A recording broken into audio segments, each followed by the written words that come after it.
झारखंड में चुनाव आयोग का बड़ा आदेश। भारतीय निर्वाचन आयोग ने झारखंड राज्य सरकार को तत्काल प्रभाव से कार्यवाहक पुलिस महानिदेशक के पद से अनुराग गुप्ता को हटाने का निर्देश दिया है। ईसीआई ने शनिवार को एक आदेश जारी करते हुए कहा कि कार्यवाहक डीजीपी को कैडर में मौजूद किसी सबसे वरिष्ठ डीजीपी स्तर के अधिकारी को कार्यभार सौंपना चाहिए।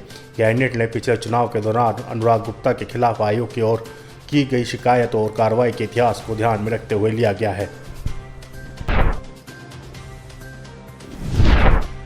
खोखली हो रही प्राइमरी शिक्षा की जड़। यूपी के प्राइमरी स्कूलों में टीचर्स की गैर हाजिर रहने पर इलाहाबाद हाईकोर्ट ने तल्ख टिप्पणी की है।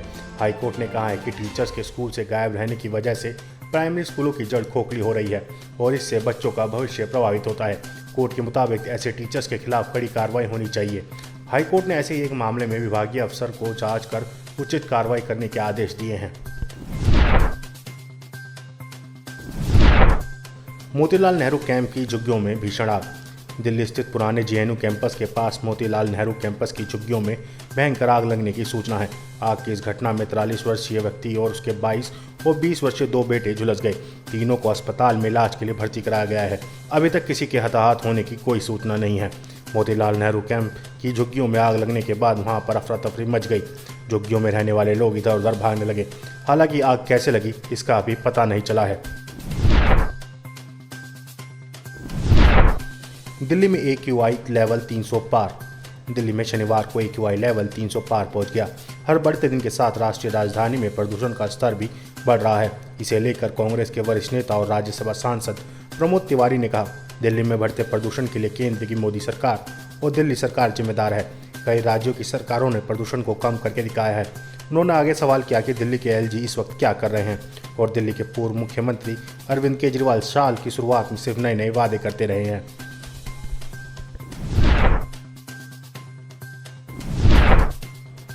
कैबिनेट द्वारा पारित प्रस्ताव को LG की मंजूरी।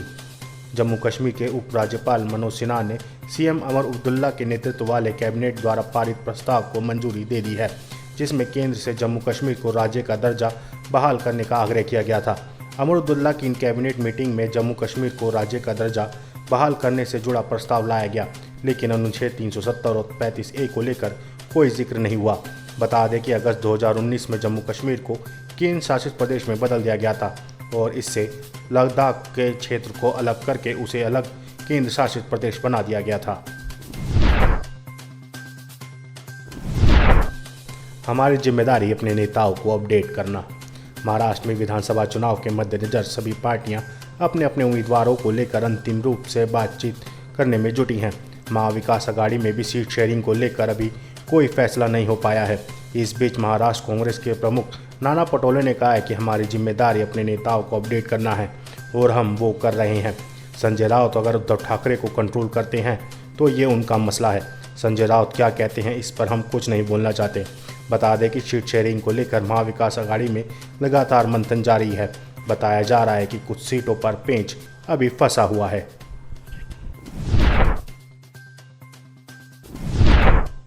अमृतपाल सिंह की भूमिका के मिले सबूत। फरीदकोट के गुरप्रीत सिंह हत्याकांड में पुलिस ने डिब्रूगढ़ जेल में बंद सांसद अमृतपाल सिंह और विदेश में बैठे गैंगस्टर अर्श डल्ला को नामजद किया है। DGP गौरव यादव ने अमृतपाल सिंह की शायशमारी के बारे में खुलासा किया था। इस मामले में अब तक कुल 6 व्यक्तियों को नामजद किया जा चुका है। अमृतपाल सिंह और अर्श डल्ला के अलावा रेकी करने वाले 3 गिरफ्तार आरोपियों को और विदेश में बैठे करमवीर के खिलाफ कार्रवाई की गई है। बता दें कि 9 अक्टूबर को पंचायत चुनाव के दौरान फरीदकोट में गुरप्रीत सिंह की हत्या हुई थी। इस मामले में पुलिस को सांसद अमृतपाल सिंह की भूमिका के सबूत मिले हैं।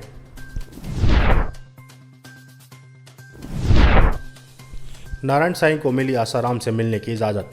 रेप के मामले में गुजरात के सूरत जेल में सजा काट रहे नारायण साईं को जोधपुर जेल में अपने बुजुर्ग पिता आसाराम से मिलने की इजाज़त दे दी गई है।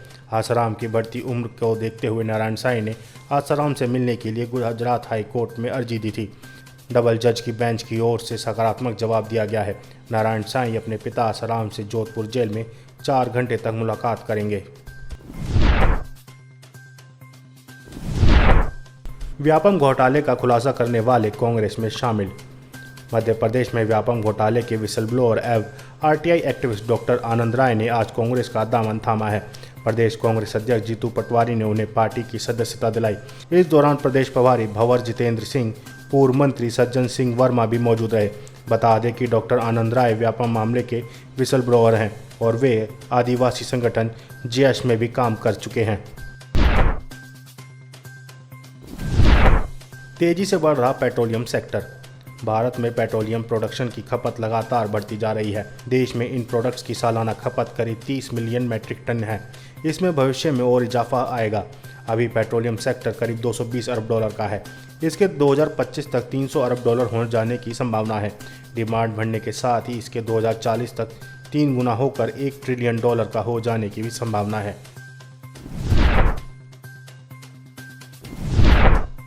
ट्रूडो के झूठ की विपक्ष ने ही खोली पोल। खालिस्तानी आतंकी निज्जर की हत्या को लेकर भारत और कनाडा के बीच तनाव बढ़ता जा रहा है। निज्जर की हत्या को लेकर भारत पर लगाए गए आरोपों को लेकर अब कनाडा के पीएम जस्टिन ट्रूडो अपने ही घर में गिरते नजर आ रहे हैं। कनाडा के विपक्षी नेता मैक्सिम बर्नियर ने प्रधानमंत्री जस्टिन ट्रूडो पर अन्य विवादों से ध्यान हटाने के लिए हरदीप सिंह निज्जर की हत्या का इस्तेमाल करने का आरोप लगाया है। वहीं विपक्षी नेता मैक्सिम बर्नियर ने यह भी कहा कि खालिस्तानी आतंकवादी निज्जर एक विदेशी आतंकवादी था जिसे किसी तरह 2007 में नागरिकता दे दी गई थी।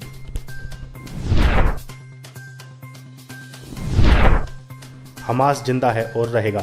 इजरायली हमले में हमास चीफ याह्या सिनवार की मौत हो गई है। हमास नेता याह्या सिनवार की मौत के बाद अमेरिका और जर्मनी ने दावा किया है कि गाजा पट्टी में संघर्ष खत्म करने की दिशा में सहजता से आगे बढ़ा जा सकता है। इस बीच ईरान के सर्वोच्च नेता अयातुल्ला अली खमेनी ने एक बड़ा बयान दिया है। उन्होंने कहा है कि याह्या सिनवार की मौत के बाद हमास खत्म नहीं हुआ है।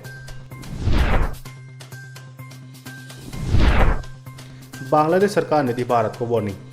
बांग्लादेश की अंतरिम सरकार के एक शीर्ष सलाहकार ने कहा है कि अगर भारत संधि में किसी प्रभाव का हवाला देकर पूर्व प्रधानमंत्री शेख हसीना के प्रत्यार्पण से इनकार करने की कोशिश करेगा तो उनका देश कड़ा विरोध करेगा।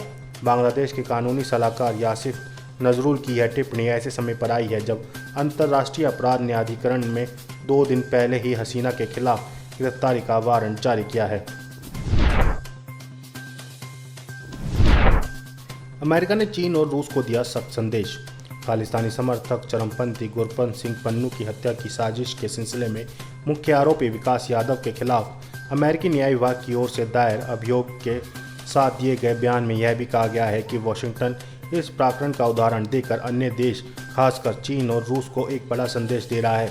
दरअसल चीन और रूस पर भी विदेशी धरती पर राष्ट्र विरोधी बताते हुए चुनिंदा लोगों पर कार्रवाई करने के आरोप लगते रहे हैं। जॉर्डन से जंग के मूड में इजराइल आतंकवाद और आतंकवादियों के खात्मे के लिए आर पार की लड़ाई के मूड में है। फिलिस्तीन, लेबनान और ईरान के बाद अब वह जॉर्डन से भी युद्ध करने को तैयार है। हाल ही में उसने जॉर्डन की सेना की वर्दी पहने इजराइल में घुसपैठ कर रहे 2 आतंकवादियों को मौत के घाट उतार दिया है।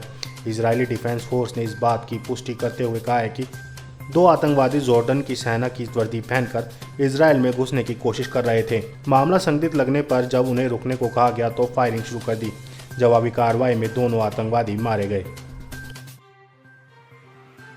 आप इस खबर के बारे में क्या सोचते हैं, हमें कमेंट सेक्शन में बताएं। साथ ही ब्रह्मास्त्र न्यूज को सब्सक्राइब और शेयर भी जरूर करें।